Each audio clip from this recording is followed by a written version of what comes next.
Shalom teman-teman, damai sejahtera Tuhan beserta dengan kalian semua dan semoga semua teman-teman berada dalam keberkatan dan perlindungan Tuhan Yesus Kristus yang luar biasa mengasihi kita semua.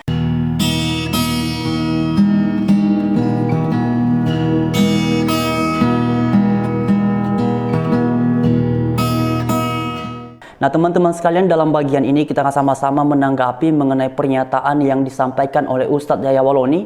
Dan seperti biasa teman-teman, sebelum kita berkomentar lebih lanjut, mari kita sama-sama dengarkan terlebih dahulu apa yang disampaikan oleh beliau dalam cuplikan video berikut ini. Saya ceramah di sini bukan Kristen, bukan. Sayang kepada mereka supaya masuk Islam. Asyidau alal kufar, keras kepada supaya sembuh. Nah teman-teman sekalian, itu adalah pernyataan Ustadz Yahya Waloni dan pernyataan ini sangat jelas.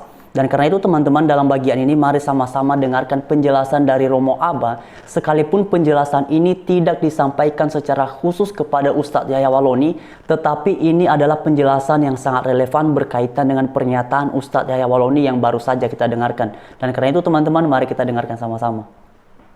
Saudara-saudari, tidakkah kita perlu untuk bertanya apa yang sebenarnya dipikirkan oleh Allah? Dan bagaimana kita tahu apa yang sedang dipikirkan oleh Allah? Dapatkah kita mengetahui isi pikiran dari Allah? Jawaban atas pertanyaan-pertanyaan itu tersedia di dalam kekristenan, tersedia di dalam gereja. Kita, orang-orang Kristen, tidak mengenal Allah sekedar sebagai konsep. Kita orang-orang Kristen tidak mengenal Allah sekedar sebagai definisi. Allah Maha Baik, Allah Maha Kuasa, Allah Maha Pengampun, Allah Maha ini dan Allah Maha itu. Kita mengenal Allah lebih dari semua itu. Lebih dari sekedar mengenal, kita bahkan mengetahui isi pikiran dan isi hati dari Allah. Yesus itu adalah firman Allah. Firman atau sabda atau perkataan memuat pikiran, isi hati, dan kehendak. Sebagai firman atau sabda, Yesus adalah pikiran dan isi hati dari Allah. Hal itu berarti, jika kita ingin mengetahui isi hati dan isi pikiran dari Allah secara sempurna, lihat dan dengarkanlah Yesus. Ikuti Yesus, teladani Dia, dan imanilah Dia. Ketika kita mengimani Yesus, maka tidak ada lagi keraguan dan tidak ada lagi kesesatan mengenai Allah. Orang yang menolak dan menyangkal Yesus sebenarnya menolak untuk hidup searah dengan pikiran Allah. Dan iblis akan berjuang keras agar semakin banyak manusia menolak dan menyangkal Yesus. Karena iblis tidak mau manusia itu berjalan searah dengan pikiran Allah. Nah teman-teman sekalian, itulah pernyataan dalam cuplikan video singkat ini yang disampaikan oleh Romo Aba. Dan saya pikir ini sangat relevan untuk menjawab mengenai pernyataan Ustadz Yahya Waloni sebagaimana tadi kita sudah dengarkan.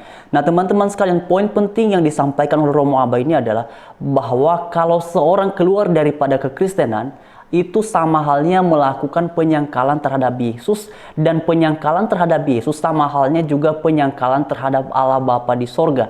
Dan kalau hal demikian dilakukan, ini sama saja orang tersebut tidak lagi mengerti tentang isi hati Tuhan. Nah teman-teman sekalian, dalam bagian ini karena Ustadz Yahya Waloni tadi sempat berbicara tentang kekristenan, bahkan ia berani mengatakan ayo masuk ke dalam agama Islam. Nah teman-teman sekalian, bagi saya sih ungkapan seperti itu tidak apa-apa. Tetapi yang mau saya sampaikan adalah Ustadz Yahya Waloni, kalau Anda mau mengajak orang Kristen untuk masuk ke dalam agama yang Anda anut sekarang, tolong dulu jawab pertanyaan saya. Dan ini sudah beberapa kali saya sampaikan, tetapi sejauh ini belum ada juga yang kemudian memberikan jawaban. Dan karena juga beberapa waktu yang lalu, Pak Ustadz Yahya Waloni bahkan berani kemudian mengatakan tanpa bukti bahwa Alkitab itu telah dipalsukan. Pak Ustadz Yahya Waloni, di dalam agama Islam diyakini bahwa Al-Quran itu diturunkan oleh Allah kepada sang Nabi, yaitu Nabi Muhammad melalui malaikat Jibril. Kalau nggak salah waktunya adalah 22 tahun, 2 bulan, 22 hari. Tetapi beberapa waktu yang lalu sempat viral, ternyata Al-Quran yang tersebar di beberapa negara, salah satu contohnya adalah Al-Quran yang ada di Indonesia dengan Al-Quran yang ada di Maroko, itu tidak sama. Dan kalau teman-teman penasaran mengenai hal ini, teman-teman bisa men-searchingnya dan teman-teman akan mendapatinya. Bagaimana dengan itu Pak Ustadz Yahya Waloni? Kalau Anda mau mengajak, ayo masuk ke dalam agama yang Anda anut sekarang. Anda harus bisa menjelaskan hal ini dulu, karena ini adalah hal yang paling dasar. Sedangkan Alkitab Kristen, sekalipun telah diterjemahkan ke dalam ratusan bahkan ribuan bahasa, semuanya sama dari kitab Kejadian sampai kepada kitab Wahyu. Susunannya semua sama, konten di dalamnya juga sama. Riwayat-riwayat di dalamnya juga semua sama. Tapi Al-Quran Anda yang tersebar di beberapa negara itu, beberapanya tidak sama. Karena ada versi-versinya. Ya, bagaimana Pak Ustadz Yahya Waloni? Apakah Anda bisa menjawab ini? Karena Anda sering sekali berbicara tentang Alkitab. Kemudian teman-teman, melalui kesempatan ini saya tidak bosan-bosannya untuk mengingatkan kepada teman-teman semua. Mungkin tidak semua, tetapi dalam bagian ini saya hanya mengingatkan saja. Mari sama-sama belajar dengan baik. Mari sama-sama rajin membaca Alkitab kita, supaya ketika ada pengajaran-pengajaran yang bertolak belakang dengan iman Kristen, kita kemudian tidak sekedar tidak setuju, tetapi ketidaksetujuannya kita juga disertai dengan argumentasi-argumentasi yang fundamental di dalam agama Kristen, teman-teman. Jadi saya berharap kepada teman-teman semua, kiranya berkenan dan kemudian memiliki minat untuk belajar Alkitab.